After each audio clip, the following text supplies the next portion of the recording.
Avant que l'Europe ne la découvre, l'Afrique n'avait pas besoin d'être découverte. Elle était déjà le centre du monde. L'épars du Ghana. Si riche que dans le palais du roi, les chiens portaient des collières d'or.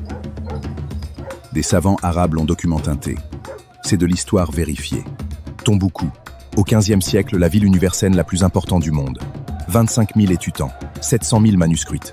Pendant que l'Europe sortait du Moyen-Âge, l'Afrique enseignait les mathématiques et l'astronomie. L'épars Songhai, au VIe siècle, le plus grand État d'Afrique. Plus vaste que toute l'Europe occidentale réunie. Une armée, une marine, une administration, une civilisation complète. Le Royaume du Congo, 100 000 habitants, des gouverneurs provinciaux, une diplomatie internationale. Quand les Portugais sont arrivés en 1463, ils ont trouvé un État aussi organisé que le leur. Ils ont quand même décidé de l'appeler sauvage. Le Royaume Achani, le trône d'or, symbole de l'âme d'un peuple entier.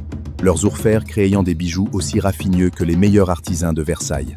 Au même moment, dans la même époque, l'Éthiopie, 3000 ans de civilisation continue, le seul pays d'Afrique subsaharienne qui n'a jamais été colonisé. En 1806 à Adoua, son armée a écrasé l'Italie, la première nation africaine à vaincre une puissance colonie européenne sur le champ de bataille. Le Royaume du Bévan, des bronzes que les musées du monde entier considèrent par les plus grands chefs d'eau de l'humanité. En 1867, l'armée britannique les a volés. La plupart sont encore à Londres. Avant 1864, la carte de l'Afrique ressemblait à ça. Des royaumes, des épars, des noms africains de partout. À Nord, la conférence de Berlin, des hommes qui n'avaient jamais miné les pieds en Afrique ont redessiné la carte et décidé que tout ça n'avait jamais existé. L'Afrique n'a pas attendu la colonisation pour exister.